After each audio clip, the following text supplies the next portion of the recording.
help reduce power consumption of the lithium-ion battery for heating or cooling the vehicle, the climate control timer will preheat or pre-cool the vehicle while it is connected to the charger. The climate control timers can be set to a specific time for each day of the week or set to run only on specific days.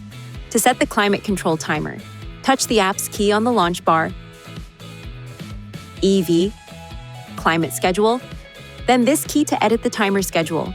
The current schedule for the timer will be displayed. From this screen, set a departure time and choose the days to activate the system.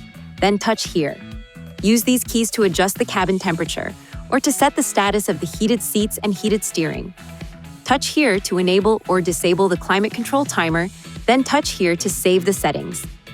The climate control timer will only start when the power switch is in the Auto ACC or off position.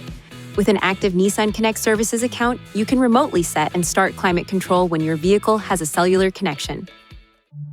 Please see your owner's manual for important safety information, system limitations, and additional operating and feature information.